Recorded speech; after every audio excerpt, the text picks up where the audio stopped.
So we're putting up accommodation facilities of high end, not. Yes. Okay, I have two comments. See the culture. We should not just talk about the culture. And I'll give examples. In our hotels here, it is possible we can have a time or a day when we can prepare our cultural foods. So that when someone cooks for them, as they make, they do the singing. I was surprised to learn that every person in the homestead has a specific cow they take milk from. It's not milk from all the cows that you come and take milk. No. There's a cow that will serve milk for Mugisa. There's a cow that will serve milk for Edith. That kind of arrangement. And it's on a daily basis. There is work for men. There is work for females. It's very elaborate. Now, applying to the whole community, it is important that we develop those cultures of ours and put them on the market so that when visitors come, they can clearly see our culture. We should not stop and just talk about culture. My point number 2 is about there has been a feeling, I think, that many people think that tourism is for hoteliers, for tour guides, and maybe just that. But I want to tell you that tourism has a very big value chain, and many people can benefit from it. This marathon we have been having, organized by Tascalite, the Rosary Marathon, it has taught us that many people can benefit from that value chain. Instead of they will eat our tomatoes, they will eat our Irish. And then Honorable Mbemba was saying that when he talks about PDL, that is the support where they provide Irish, where they support poultry, trying to link tourism to the tourism sector. So the value chain is big, and it's our role as leaders to let everybody know how they can tap into the tourism subsector. Lastly, I want to appeal to the people in Kasese that when the tourists come to Kasese, it's our responsibility as a community to let them feel happy for staying in Kasese. It shouldn't be only the responsibility of those who bring the tourists to Kasese. The responsibility of making them feel happy is our responsibility as a community. And I'll give an example. Still the same street where... Okay, one is about credit access. The cost of credit in Uganda is extremely high. The financial institutions in Uganda charge exorbitant interest rates. Many hoteliers, most of the hotels are at the brink of being taken up by banks. This morning I was talking to Mr. Wayuba, who is the owner of Kiwa Heritage. The bishop talked about the hot springs. Now, his ambition is the Mwamba to raise the site. Now, my question to Mr. Baltazar as KTIF, what is your plan to link the local investors in tourism, financial institutions, such as the access cheap credit? We know that in Uganda, if you want money that is less than 100 million, you go to microfinance support center. If you want above 100, you go to UDB. So as KTIF, how are you linking these local investors to those financial institutions? Second and lastly is what is the strategic marketing strategy? We talked about all of the issues, infrastructure, them. But if you don't have a comprehensive marketing strategy, both at district level and national. Now, I was looking at figures of Tanzania. Tanzania receives 1.8 million visitors per year. Now, Uganda receives 400,000 per year. Now, out of 1.8 million Tanzania, 1 million go to Kilimanjaro. Kilimanjaro alone releases 1 million visitors. So Tanzania gets around $5 billion from tourism per year. That's around 18 trillion money. Now, for us to receive 1.5 billion, that's around 4.5 trillion. Now, what is the strategic plan in terms of marketing tourism sites and the tourism sector as a whole, as Kasese and Uganda?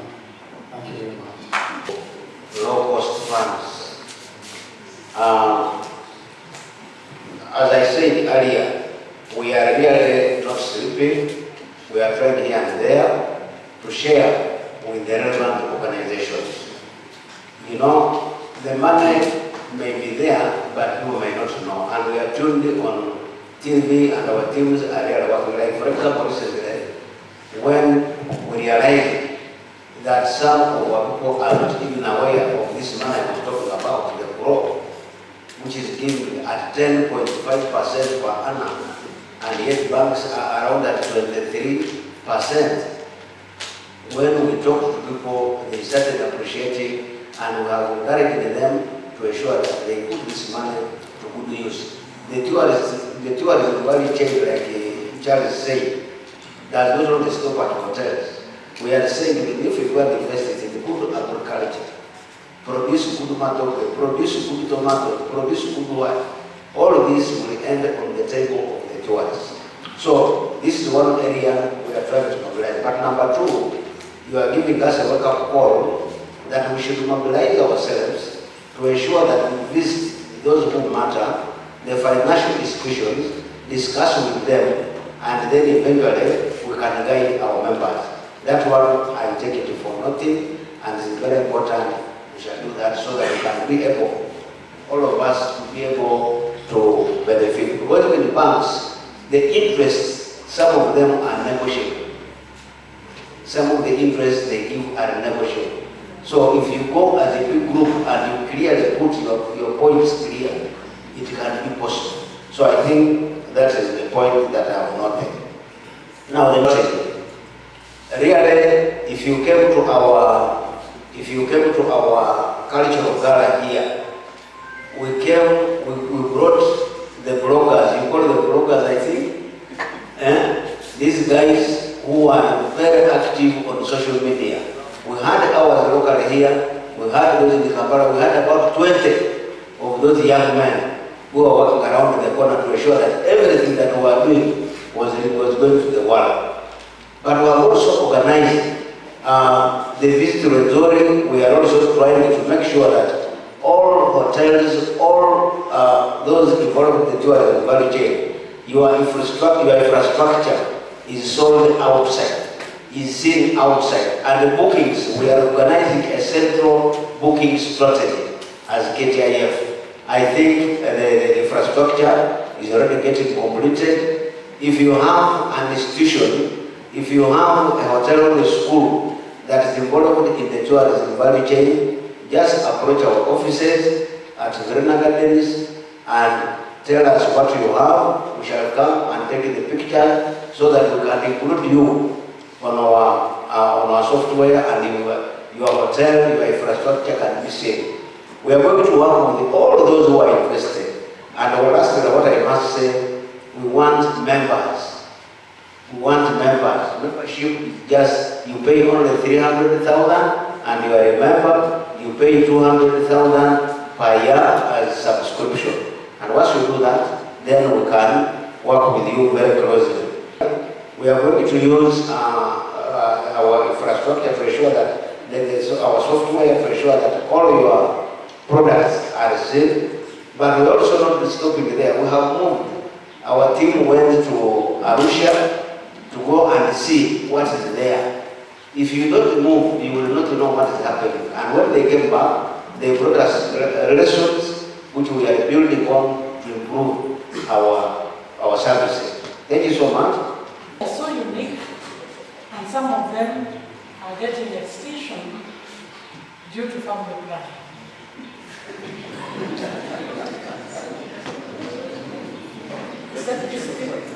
Recognition from UNESCO.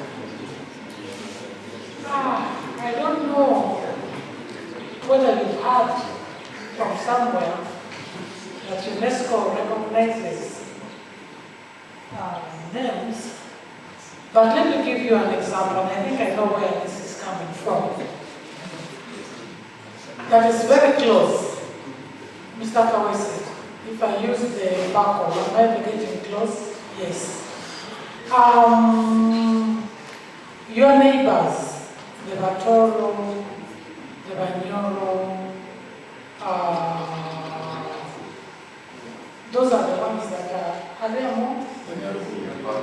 Banyawini, Banyaguru, they have the Mpako, that is the pet name. Now the Mpako, they are Moti, they are Dieri, they are Woli, Teni, and so on, are pet names. But they have some cultural attachment and importance to them. They have some intangible cultural heritage. When I talk about intangible, these are beliefs, customs, and so on. Because when the kid is being named, the baby is being named, certain traditional cultural performances are also practiced. And the cultures where these names come from hold it in high esteem because of their values, their values. Now, recently, I think 2-3 years ago, and it is still going on, we had a request from one of the cultural communities. I think they are Batoro. What is the name of that cultural group? The Batoro. Yeah, they put in. Huh? Okay. My apologies. They put in a proposal to UNESCO to support them to sensitize their communities, do advocacy work as a way of preserving this norm that was under threat of extinction. So UNESCO found that the way they have a criteria, to check it out. Not all names would pass for it, but they checked it out and found that there was something worth preserving as an intangible cultural heritage. So support was given to this group, and they promoted the culture, and the names are now, being more popular and being preserved. So I am not a Mkonzo.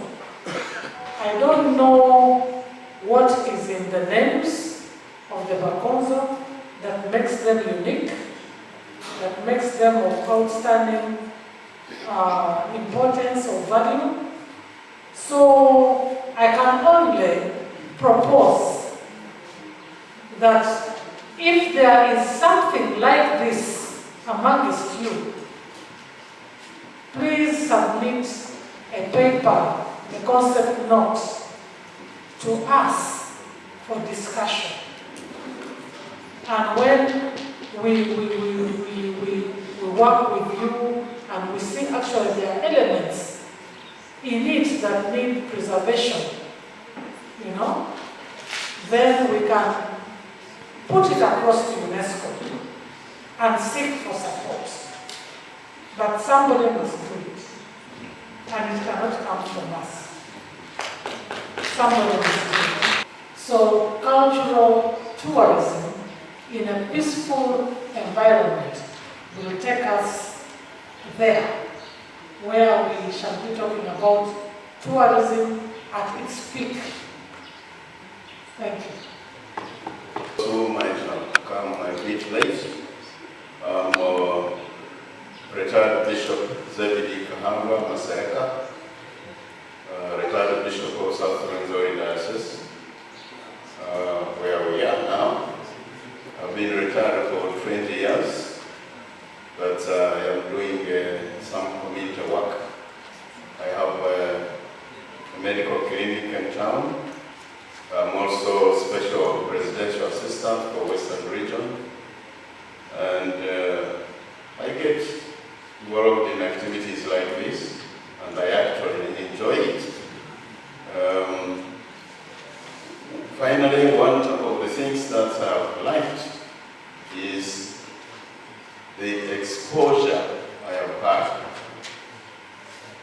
You know, when I was still young, there was a rumor here in Kasese. And I call it a rumor because I disproved it. The Bakonzo around my homestead used to tell me that the Batoro were lazy. And I grew up with that kind of belief. But when I started interacting with the Batoro and actually lived there for many years, that kind of thinking changed. And I now know that it is a lie. Because some of the best developments are in the Toro. And those developments are done by them. I lived among them. They are hard-working people. They are caring. They are just as good as any other person. So those rumors, I think, can be dispelled.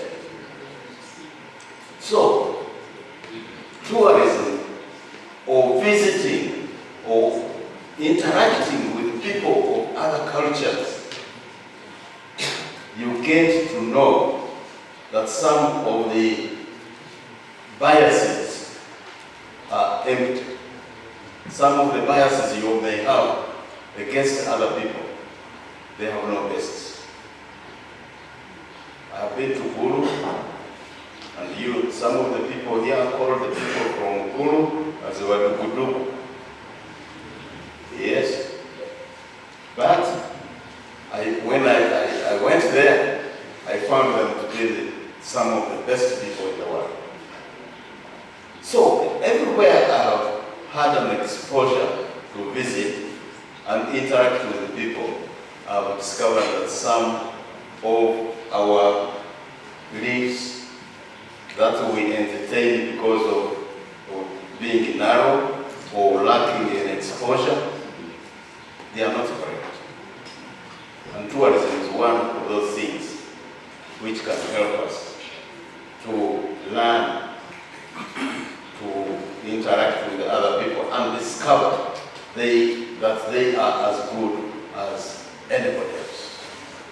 Ladies and gentlemen, I want to thank you for organizing this wonderful conference, a conference which helps us to become more united, and the more we are united and the more we work together, the more we will enjoy the peace which is necessary for our development. God bless you.